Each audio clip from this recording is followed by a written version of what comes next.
Going on, guys? So one of the first repairs that I did on this car when I first got it was the driver's side window regulator kind of stopped working. Well, the other day, my passenger window, I noticed it was kind of doing this like little stutter going up and down. And I'm lucky that it stopped working at this level, because on my driver's side, it crapped out when it was at the bottom, and I went absolutely crazy trying to figure out how to get it up. And I really didn't know how stuff worked. It was still pretty early on in the ownership of this car, and I was very much a noob. So we're gonna do the passenger today. I don't think it's gonna be that hard. I've got the regulator in the trunk here. I'll show you guys what that looks like. It's not gonna be a total how-to, but I am gonna show some of the tricks. So let's get to it. I got a replacement motor, but I don't think I actually need it because well, let's see if I can focus. It will go up and down pretty smoothly this much. So I'm almost certain it's the regulator. I'm not gonna do a step-by-step tutorial. I don't really do that. I can link the factory service manual, but I am just gonna briefly show what you do. So I got one of these clip puller things. Just carefully get it underneath the crack. You can kind of pull it down with your hand just to get it in there. Don't reef on it. You just kind of want to get it in further so that the width of this actual tool is the one that's prying, and just kind of go along just gently. Whoop, this is why I don't do tutorials. I need both hands. Come on. There we go. Don't do this in a rush. And that's pretty much it. And then we can just kind of pull this down. Just kind of pop right out. So those are the pop clips you're looking for. Like I said, just go gently, take your time. And then after that's done, we've got a 10, undo some of these clips, another 10, and then you're gonna take out these screws. And then there's some along the bottom here as well. These ones are in much better condition than the driver's side when I did that. Yeah, so we're just gonna undo those, and then you basically just kind of pry all of this off. You can undo this with the little clip puller. Again, be careful. I destroyed this last time on the driver's side. Okay, so this is something that I remember destroying when I first did the driver's side. And I remember just trying to twist it out of there. And basically that's gonna start cutting into this little groove, which you really don't wanna do. What you need is one of these guys, clip puller, and just gently get it underneath there and start pulling it out, and you'll see this edge kind of pull, and then you want to be pulling on this part. You don't want to be pulling out on this. You don't want to stretch this or deform it. Going back in, yeah, it's kind of a twisty motion, but avoid twisting it because that's what will destroy them. Remember, we got 10, 10 underneath this little guy, a 10, and then we've got our shiny bronze screw in that guy. Sorry, yes, shiny bronze screw in that guy. And then we've got our screws underneath here, and one there, and one at the very front. So don't forget those, because if you start pulling on it, oh, and we missed another one in here. So yeah, definitely do not miss any of these before you start pulling on it. Okay, so I forgot one. I was wondering why this thing wouldn't come off. I actually had to open up the factory service manual, which I will link in the description. Basically, there is a little clip on the top. Mine actually just popped right out. Basically, you're just gonna pull this back and then get your little pry tool. You could wrap it with something. I think I did. Yeah, I definitely scuffed it a little bit. Be careful, they do mention like to tape it up. Yeah, I think that's fine. I didn't do that, that's old. Anyways, yeah, 10 mil, and then it should pop right out. Okay, I was struggling there for a sec. Actually, I had to go to the factory service manual and check. Luckily, I didn't break anything. I was prying up on stuff that you really don't need to be prying up on, because there is a clip back here, this blue one, which is in there really good on mine, and it felt like I was missing something, so I had to go through the factory service manual. But yeah, once everything is disconnected, you're actually gonna be pulling up on the panel, because there's a clip here, and this whole ledge here, it kind of clips over top. So I'm just gonna do it with one hand. I'm gonna have to redo it because I can't do this with one hand, but I'll show you what you're looking for here. So you're gonna kind of pull out, come on, and up. And that will get this whole panel off. I'm gonna have to do some disconnecting here off camera, but that's what you're looking for. Let me just kind of zoom out. That's what you're looking for. Okay, so these connectors go straight in, and you actually want to be on this side of them, because it looks like there's a little place to pry up on it, but that's actually to de-pin this connector, I believe. So yeah, you want to put a flathead on this side of it. So go through, and you're going to be depressing this middle part. I don't know, I see people do it with their hands. I can't get a grip on it. Okay, so we got those two out. And then there's another one that I did off camera. These ones are really easy. You just depress it like that with your hand. That's for the lamp. And then there's actually the lock and door switch, which I've already undone. It's pretty self-explanatory. I'm gonna show you a little trick though. Now that we got the door card off, a little bit easier to show what I'm talking about. So obviously I did this off camera, but this little slot here will be laying down along this insert. It feels like it doesn't want to come out, just pull on it. It'll come right out. Okay, so from what I remember, these three are where the motor mounts to the inside door panel, and these are where the regulator mounts to the inside door panel. So if you're doing this by yourself, just be aware that is what's happening here. We've got some access ports here. You could re-glue these on, I never bother. Okay, so I ended up having to remove the regulator bolts. I don't know why I was thinking, there's absolutely no way you can pull this thing past a millimeter to get visual. And yeah, sure enough, it's all bound up there. So we're gonna have to remove this. From what I remember, this is a total nightmare. I'm gonna see if my knowledge that I've acquired since then will make this a bit easier. I remember not knowing about the access port, which was already removed on mine.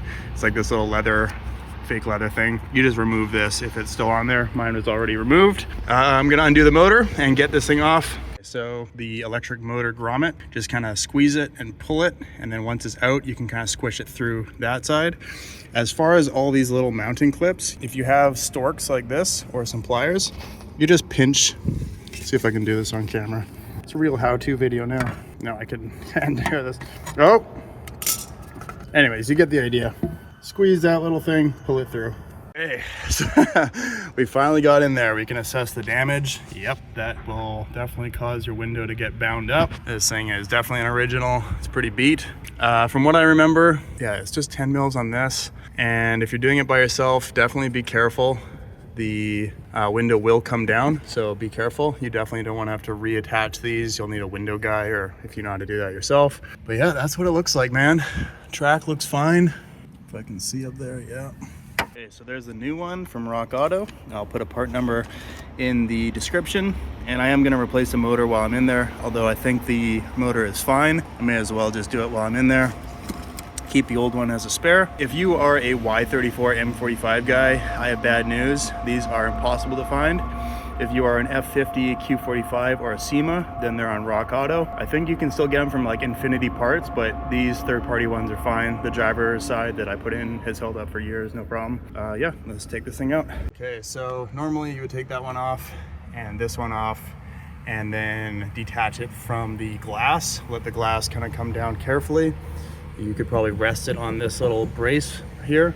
To get that 10 off, probably the only way you could get on there. So just a little 10 mil wrench. Once you loosen it with the wrench, you can kind of spin it loose from here. When I did my driver's side one, I don't know how I messed this up.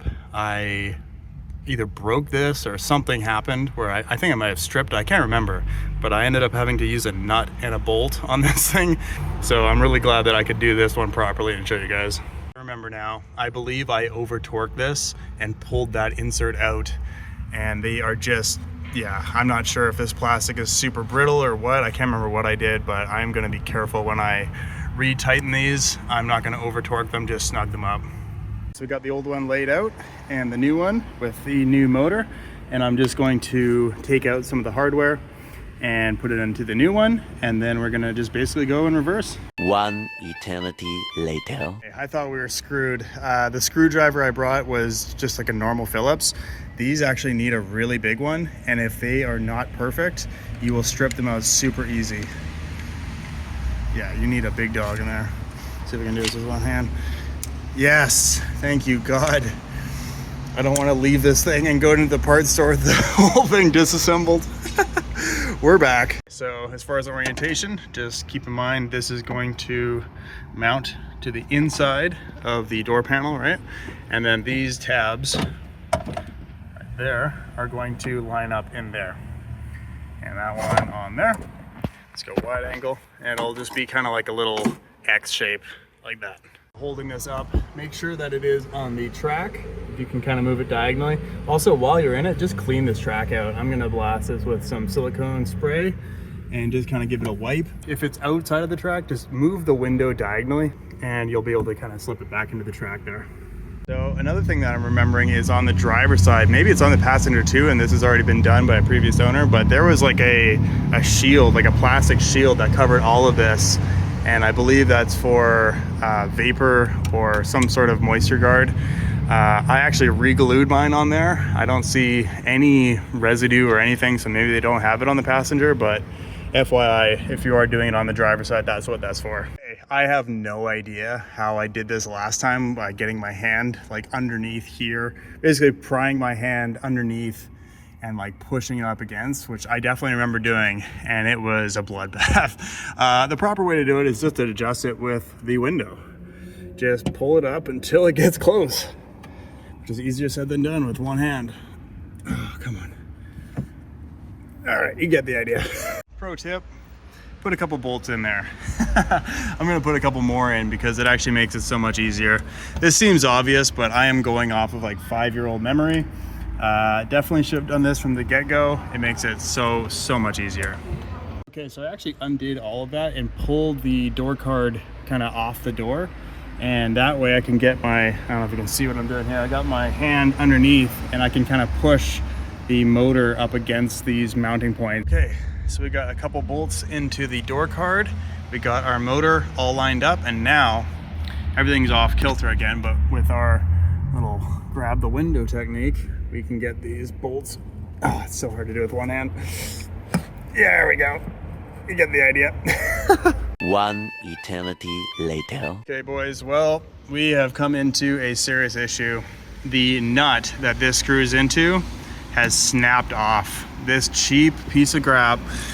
So imagine this is snapped off of this, and I can feel it on the back. I tried getting my little 10 mil in there and I dropped it in. Yeah, no matter what I do to spin this is loose, so we are screwed. We are screwed, boys. Yep, it's not gonna come out. I'm gonna have to literally take a cut wheel and cut that off. Fuck, that sucks. We were so close, man. Damn, dude. One eternity later. So I actually managed to get my hand into the top here and get on the back of that little nut, aka insert, whatever this is. This is not the factory bolt. The factory bolt must have gotten cross-threaded, and when I started to loosen it pulled the whole thing out. Pretty cheap quality, but luckily enough I have a bunch of spare bolts from previous repairs, so I'm gonna try and clamp this thing down and just go in reverse here. We'll see if it works. I have no idea. Holy shit, boys, we did it. We got it on there. Oh, that was a pain in the ass. I just managed to get the nut on one finger, basically pushed up against this hole, got the thread started, and then from the top held it with Storks and got it to actually tighten down, and it is tight. Wow, that sucked. It turns out I'm a fucking idiot. Just remove the speaker and yeah, lots of room. Okay, little tip, do not go too hard on this one. It's a plastic insert that it threads into, and I just stripped it, so I'm done with this thing, man. Holy macaroni, boys. It's all put back together. It is nighttime now. Would have been done a lot faster if it wasn't for this thing. You can see it's pretty badly stripped, which is weird because I barely put any torque on this thing. In fact, most of this was actually from loosening it. But anyways, let's test and make sure this thing actually goes up, because if it doesn't, I'm gonna kill myself. Okay, boys, I'm ready to go home. But first, I gotta make sure. Dear Lord, please let this work. Hey! Uh-oh. Chill. What was that? Oh yeah, we're good. Whew! Oh, that was weird. A little hiccup there. You know what? I'm gonna spray some silicone down there. That's weird. Oh, that scared the shit out of me. Doing my final test, and it goes up and down no problem, but I noticed that it actually hits the rain guard. It actually makes sound. It seems pretty much right in the middle of the track. Weird. I don't know. I compared it to the driver's side, and it's a little bit further out, but not much. Whatever. I don't know. Boys, I made it home. As far as the window going up and down, I'm not too worried about it. I think what's happening is that little nut I had to improvise is making it just pulled a little bit further into the track. I don't know why it's like that. You would think that once it's torqued, but that's the only thing I can think of, but whatever. It goes up and down, no problem. Anyways, I am so tired. I appreciate you guys watching, and I'll catch you in the next one. Peace.